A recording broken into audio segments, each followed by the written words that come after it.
¿Por qué molesta tanto lo que está pasando en El Salvador? Muy fácil, porque está demostrando que la mano dura es muy eficiente a la hora de reducir de manera abrupta la inseguridad de un país. Que todos los proyectos progre de tratar a los delincuentes como si fuesen víctimas de la sociedad no sirve. El Salvador pasó de ser uno de los países más violentos e inseguros del mundo, no de Latinoamérica, del mundo, donde la tasa de homicidios era equiparable a los países que estaban en guerra, a ser un país donde los pandilleros están presos y la gente honesta puede caminar tranquila y con libertad. Actualmente El Salvador lleva más de 430 días sin homicidios. Súbanse a un bus, pregúntenle a los pasajeros del bus. Vayan a un restaurante, pregúntenle a los comensales, a los meseros, pregúntenle a quien quieran. Aquí en El Salvador pueden ir a cualquier lugar, es totalmente seguro. Pueden entrar a cualquier comunidad, a cualquier barrio, a cualquier colonia, a cualquier cantón. A la hora que quieran, no les va a pasar nada, nadie los va a detener. Pero esto años atrás no era nada común. En 2015 la tasa de homicidios de este país era de un homicidio cada 1000 habitantes. Y esto se debía en gran parte a las maras. Y algunos dirán, ¿qué son las maras? Son bandas callejeras ultraviolentas que normalmente se dedican al narcotráfico. Y sus miembros son muy característicos debido a la cantidad de tatuajes que llevan. Para que se den una idea de la dimensión de estas bandas, uno de los dos grupos de delincuentes más grandes llegó a tener más de 100.000 miembros. Como verán, no solo era un país de Latinoamérica que estaba pasando un mal momento, sino que era uno de los peores. Ahora, ¿qué hay si yo les dijera de que este país, que no tenía ningún futuro, ningún tipo de esperanza de cambio, ha dado un giro de 180 grados? Así es, a veces hay personajes políticos que marcan a un país de muy mala manera, pero a veces hay otros que hacen las cosas todo lo contrario y lo marcan de una forma muy positiva. Tal es el caso del presidente de El Salvador, Nayib Bukele, que luego de que el 27 de marzo del 2022, cuando se registraron 62 homicidios en el mismo día en El Salvador, mandó a la fuerza de seguridad a salir a la calle a capturar pandilleros y les prometió que no iban a tener problemas con la justicia. Además de que revisan cada una de sus pertenencias, en el caso de los hombres, Paola, Héctor, les quitan la playera para ver si tienen algún tatuaje. En caso de que tengan algún tatuaje, son separados y son llevados a las Bartolinas. Bukele desplegó a 2.500 policías y 3.000 soldados en la capital del país.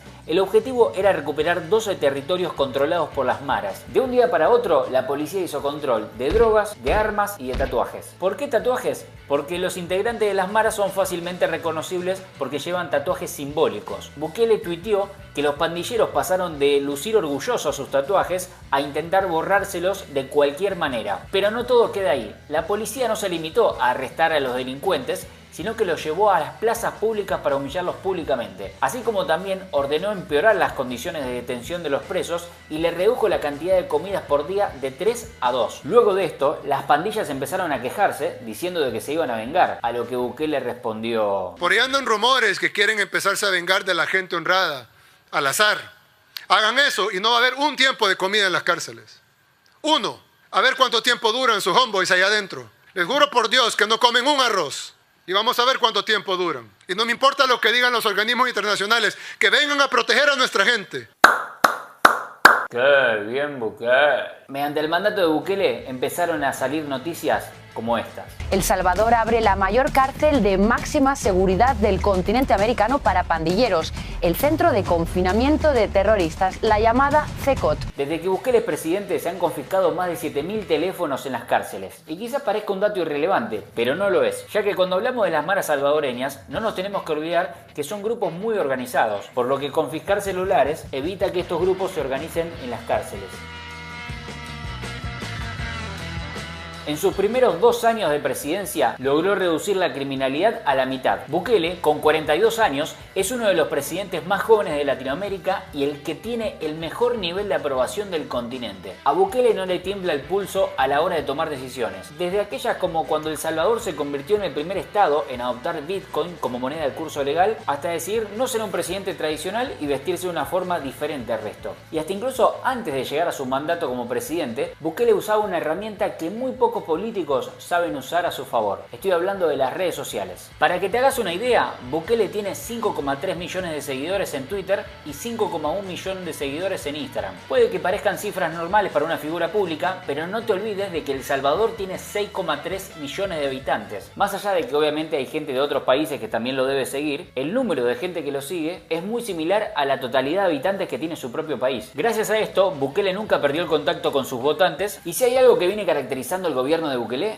es la mano dura. El principal problema que tenía El Salvador era la violencia. Las maras salvadoreñas eran algo así como un estado paralelo. Para ellos no aplicaba la ley y la policía no se animaba a hacer frente. Algo muy similar de lo que pasa en la mayoría de los países de Latinoamérica con los narcotraficantes.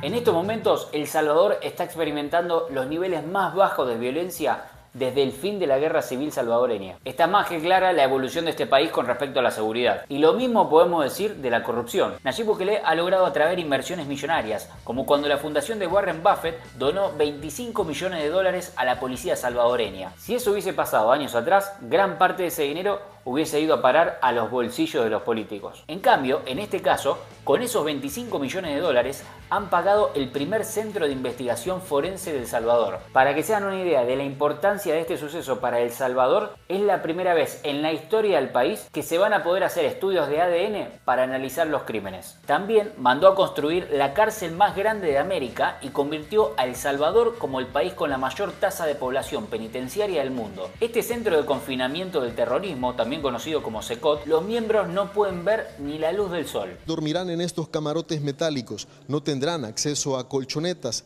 y para bañarse tendrán que hacerlo al interior de la celda. El agua llegará a esta pila y será controlada por los custodios desde el exterior. Y esperen a escuchar esta porque es genial. Por si esto fuese poco, Bukele dijo que no podía ser de que los presos estén ahí haciendo nada en la cárcel, sin trabajar y que el Estado los tenga que mantener. Así que además de establecer de que las propias familias de los delincuentes debían encargarse del mantenimiento del preso en la cárcel, lanzó el plan Cero Ocio, que constaba en que los propios pandilleros salgan a destruir todo rastro de otros pandilleros como grafitis, lápidas, placas, entre otras cosas. Esto fue hecho para que no se fomente la delincuencia y la gente se sienta segura. Nosotros no estamos prohibiendo que los pandilleros tengan tumba. Lo que estamos prohibiendo es que la tumba diga Mara Salvatrucha o que diga Pandilla Barrio 18. Además, con el plan Cero Ocio, los han hecho restaurar escuelas, hospitales, instituciones, a limpiar las calles, a construir viviendas sociales, a trabajar en agricultura, a hacer ropa. También se renovaron diferentes escenarios deportivos para los Juegos Centroamericanos, entre otras cosas. Es obvio que al ver este tipo de videos, muchos van a poner en los comentarios: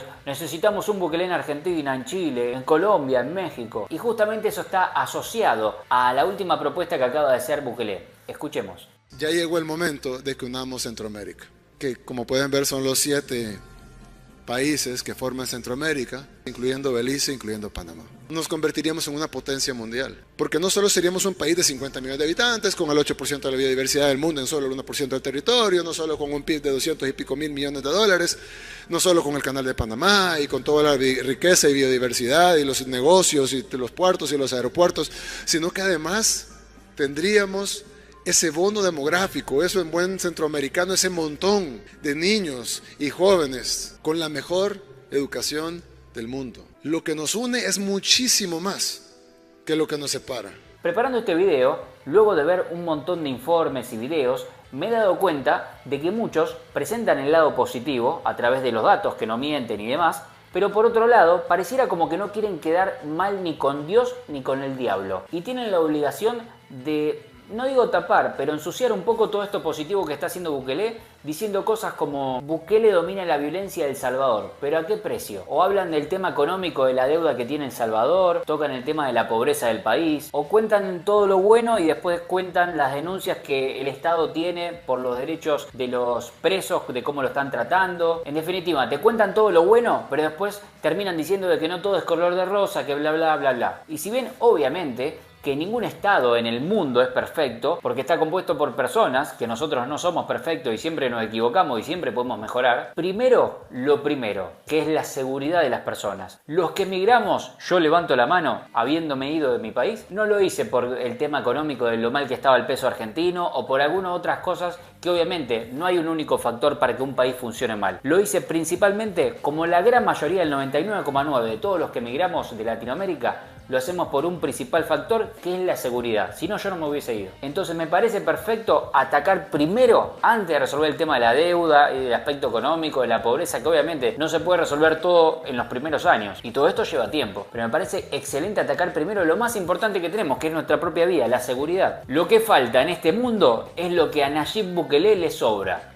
huevos. Como creador de contenido, nunca trato de ser gris y quedarme en una línea intermedia que también recibe críticas. Y la verdad es que solo tengo palabras positivas y de aprecio hacia Nayib Bukele. Convirtió un país que no tenía futuro y que estaba condenado al fracaso, intercambiando los mandatos de gobierno de corruptos en corruptos, en un estado seguro que no hace más que expandirse y mejorar. Y lo mejor de todo es que el éxito deja pistas, y Bukele, además de mejorar considerablemente su país, le abrió el camino a muchos otros políticos de otros países para que puedan modelar, copiar su modelo, que evidentemente funciona. Y respetos a Nayib Bukele, y la pregunta final es para ustedes: ¿también aplauden los resultados que está teniendo El Salvador o son de los que se preocupan de los derechos humanos de los criminales? Criminales que te pueden matar a vos o a tu familia. Los mismos criminales que te pueden dejar sin el familiar que hace minutos atrás estabas hablando. Te dejo con este video y nos encontramos en la siguiente ocasión. Nos fuimos y allá.